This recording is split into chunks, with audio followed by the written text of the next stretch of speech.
Para saudara yang terkasih dalam Kristus, kita memasuki latihan doa batin ke-26.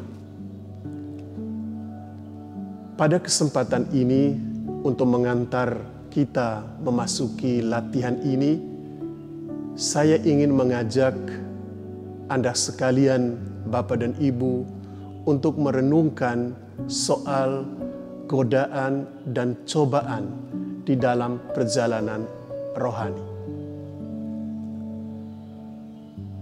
Salah satu hal yang diminta dari kita dalam perjalanan rohani adalah kesediaan kita untuk masuk dalam pengalaman dicobai, masuk dalam pengalaman godaan dan cobaan.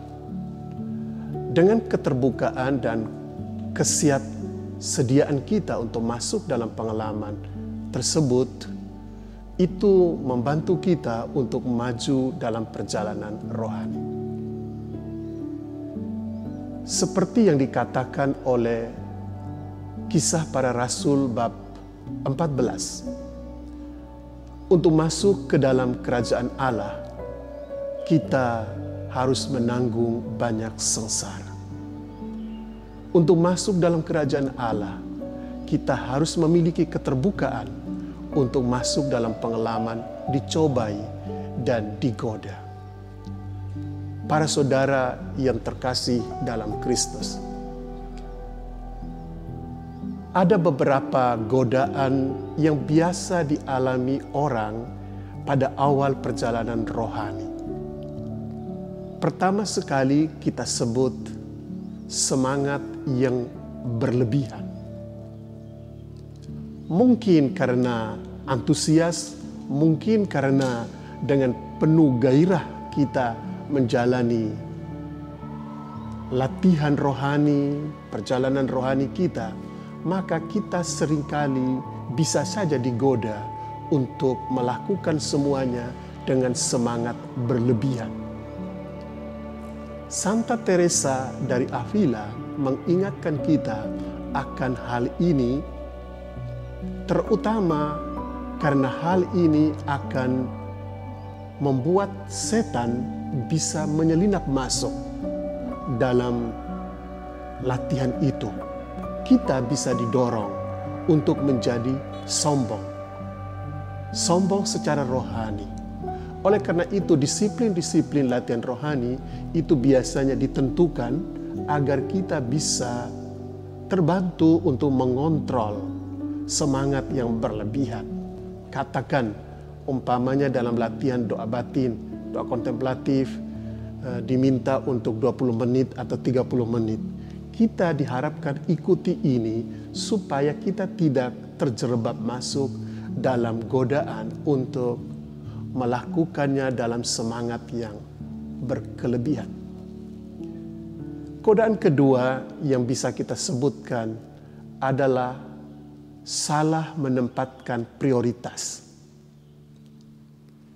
Kita mau melakukan perjalanan rohani, tetapi dalam keseharian kita, prioritas atau perhatian kita lebih diarahkan kepada hal-hal duniawi, kurang memberikan perhatian pada perkara-perkara Allah. Oleh karena itu, ketika kita memutuskan untuk melakukan perjalanan rohani, perjalanan hidup doa, memang kita harus memberikan prioritas juga, memberikan perhatian pada hal ikhwal kehidupan rohani itu. Godaan ketiga yang ingin saya sebutkan pada kesempatan ini adalah kita bertanya, apakah Allah itu fair? Kalau kita menengok bahwa kita yang berusaha untuk hidup baik, melakukan perjalanan rohani, tekun, mengadakan latihan doa batin, kelihatannya hidup kita lebih sengsara daripada orang-orang yang sebenarnya kita lihat tidak peduli dengan perkara-perkara Allah. Mereka hidup lebih baik. Mereka hidup lebih menikmati kehidupan ini daripada kita. Pertanyaan kecil kemudian menggoda kita. Apakah Allah itu fair berkenaan dengan hal ini? Sebetulnya para saudara, kita harus melihat realitas seperti ini dalam terang keabadian. Kita harus melihatnya bagaimana nantinya pada akhir dari kehidupan ini. Pada saat itulah kita akan menjadi lebih diyakinkan bagaimana keadilan Allah itu terjadi. Barangkali Mazmur 73 akan membantu kita untuk memahami kenyataan ini. Para saudara yang saya kasihi di dalam Kristus, beberapa nasihat rohani yang baik untuk kita renungkan ketika kita menghadapi semua godaan, cobaan, tantangan dalam perjalanan rohani ini.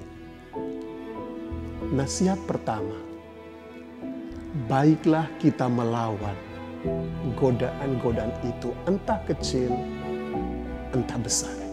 Kita harus melawan. Jangan membiarkan diri kita diseret oleh godaan dan cobaan itu. Nasihat kedua, baiklah kita membicarakan godaan-godaan itu dengan pembimbing rohani kita.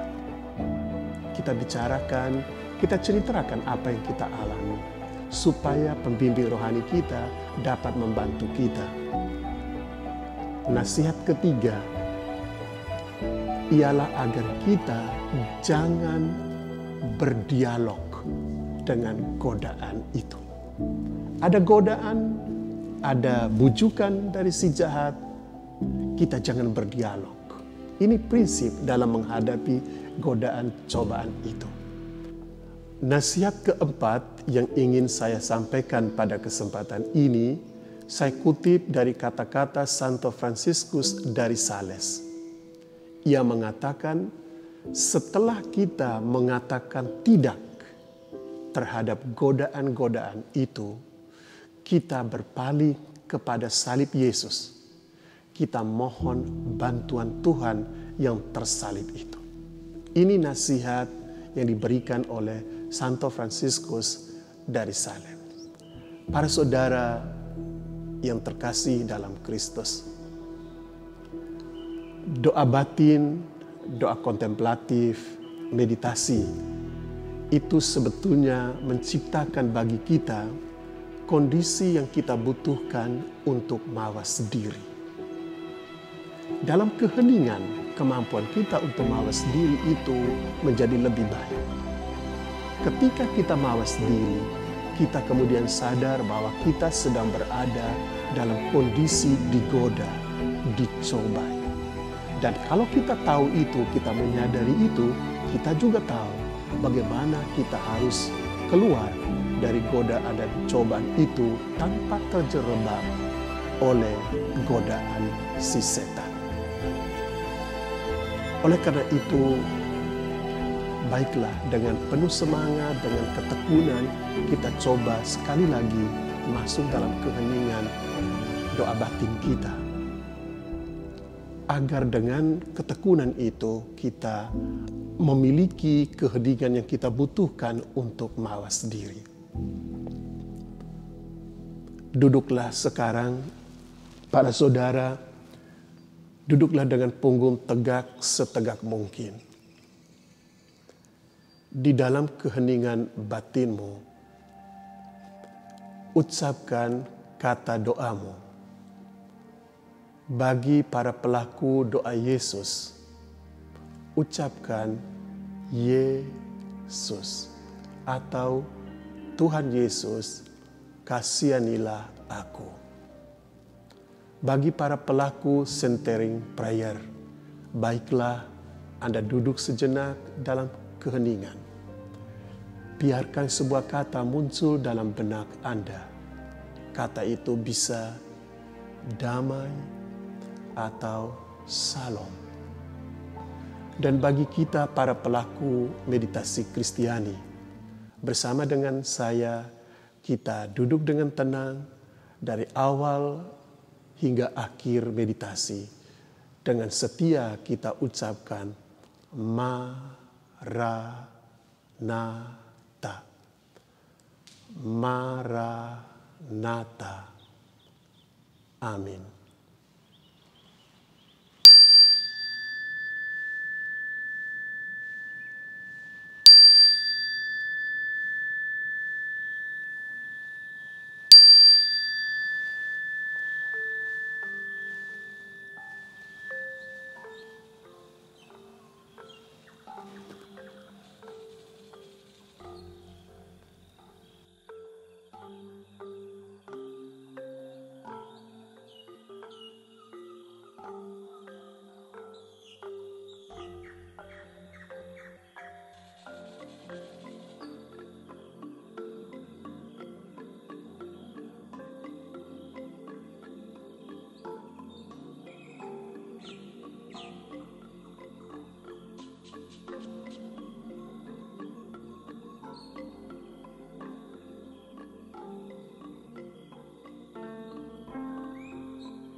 Allah yang Maha Kuasa dan kekal, dalam usaha kami untuk menempuh perjalanan rohani, membangun kehidupan doa, kami berjumpa dengan banyak tantangan, godaan, dan kesulitan.